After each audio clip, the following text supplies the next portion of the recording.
Bonjour et bienvenue sur ma capsule sur l'alimentation des enfants de 5-12 ans, âge scolaire. Mon Dieu, regain d'énergie, d'après moi, c'est parce que j'ai bien déjeuné ce matin. Donc, pour en venir sur le sujet, l'alimentation des enfants d'âge scolaire. Donc, l'alimentation fait partie de la base de la pyramide de Maslow, ce qui veut dire que c'est quelque chose qu'on a besoin pour bien fonctionner. Donc, c'est pourquoi l'enfant d'âge scolaire, parce qu'il est en grand apprentissage, en grande période de croissance, a besoin de bons aliments à chaque jour dans chaque groupe alimentaire.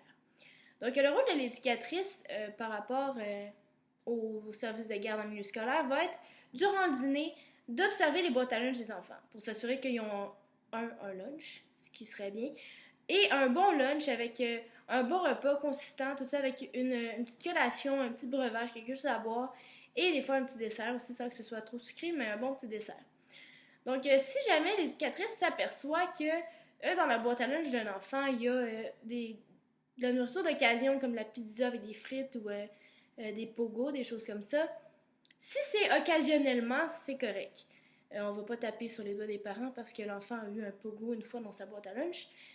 Mais si jamais l'éducatrice s'aperçoit que ça revient assez souvent, presque quotidiennement, là, ça serait bien qu'elle aille rencontrer le parent un petit peu pour jaser d'alimentation avec eux. Les enfants d'âge scolaire ont déjà expérimenté le fameux univers de la malbouffe slash bouffe graisseuse. Cette nourriture si goûteuse, palpitante pour nos papilles gustatives. Mais c'est vraiment pas les bons aliments à donner aux enfants parce qu'ils n'ont pas assez de nutriments. Ils ont pas assez, c'est pas ce qu'ils ont besoin, les enfants. Ils ont vraiment besoin de bons aliments.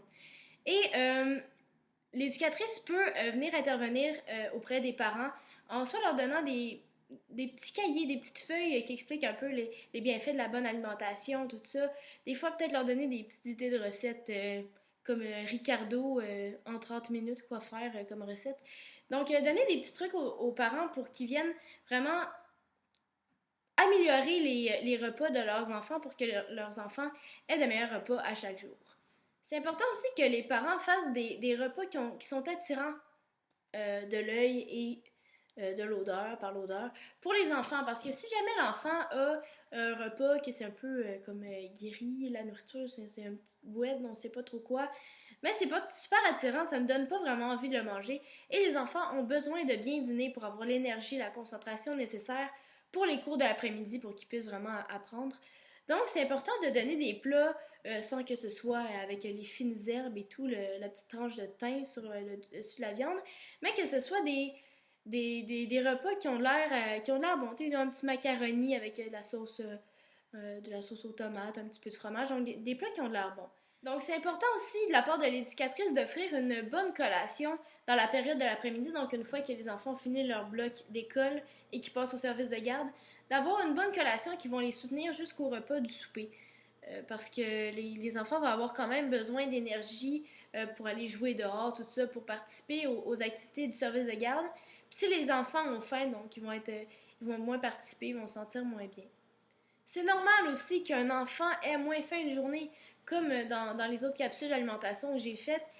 Euh, les enfants sont comme nous. Si jamais on est malade ou on a juste moins faim une journée, c'est normal qu'on mange pas tout notre repas. Puis c'est important de ne pas gronder les enfants ou les chicaner pour ça, parce qu'ils n'ont pas mangé tout ça. Ils ont le droit d'avoir moins faim une journée, puis il faut vraiment respecter ça. Il ne faut pas les forcer à manger. C'est sûr que si l'enfant ne mange complètement pas, on le menace pas de ne pas sortir à l'extérieur s'il mange pas, mais on l'accompagne là-dedans. Il dit prendons une petite bouchée, comme ça va te faire du bien, tu vas voir. On l'invite à manger, puis on l'encourage là-dedans. Donc, au niveau des portions par rapport à l'âge des enfants, les enfants de 4 à 8 ans vont avoir besoin de 5 portions de fruits et légumes par jour, 4 portions de produits céréaliers par jour, 2 portions de lait et substituts par jour et une portion de viande et substituts.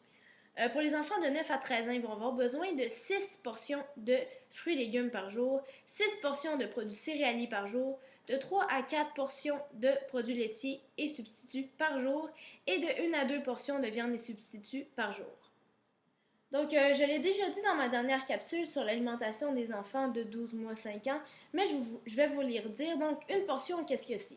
Au niveau des fruits et légumes, une portion, ça va être 125 ml de légumes cuits en conserve, frais, Donc 125 ml de légumes, ça peut être un fruit ou 125 ml de jus de fruits ou de légumes à 100% pur. Sinon, dans les produits céréaliers, ça va être une tranche de pain, un demi-bagel, 125 ml de riz ou 125 ml de couscous ou de pâte alimentaire. Au niveau des laits substituts, ça va être 250 ml de lait, 175 g de yogourt ou 50 g de fromage. Et au niveau des viandes et substituts, ça va être 125 ml de poisson, de fruits de mer, de volaille ou de viande maigre cuite, 2 œufs, 30 ml de beurre d'arachide ou de noix et 60 ml de noix ou de graines. Donc, je l'ai déjà dit dans ma dernière capsule, mais vu que c'est pertinent pour la capsule, je vais le répéter. Donc, chaque groupe alimentaire a quelques recommandations spécifiques à nous donner. Donc, au niveau des fruits et légumes, il nous conseille de manger un légume vert foncé et un légume orangé par jour, de consommer des fruits et des légumes qui ont peu de gras rajoutés de sel ou de sucre, et de consommer des fruits en fruits ou en légumes, pas des fruits en légumes, mais des légumes en légumes et des fruits en fruits à la place de jus.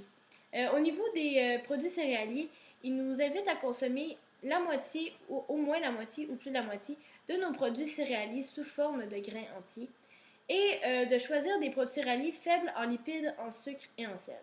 Aussi, il faut s'assurer de ne pas trop mettre de tartinade ou de sauce sur nos produits céréaliers, comme par exemple la sauce à spaghetti ou les confitures sur les toasts le matin. Donc, au niveau des laits substituts, il nous conseille de boire 500 ml de lait par jour pour s'assurer qu'on a suffisamment de vitamine D. Et si jamais on ne boit pas de lait, de choisir des substituts du lait faibles en matière grasse. Au niveau des viandes et substituts, donc c'est de consommer souvent soit du tofu ou des légumineuses pour compenser la viande, et de manger au moins 2 portions du guide alimentaire de poisson par semaine. Aussi, il faut choisir des viandes maigres, préparées avec peu ou pas de matière grasse. Et si jamais il y a du gras sur la viande, on l'enlève.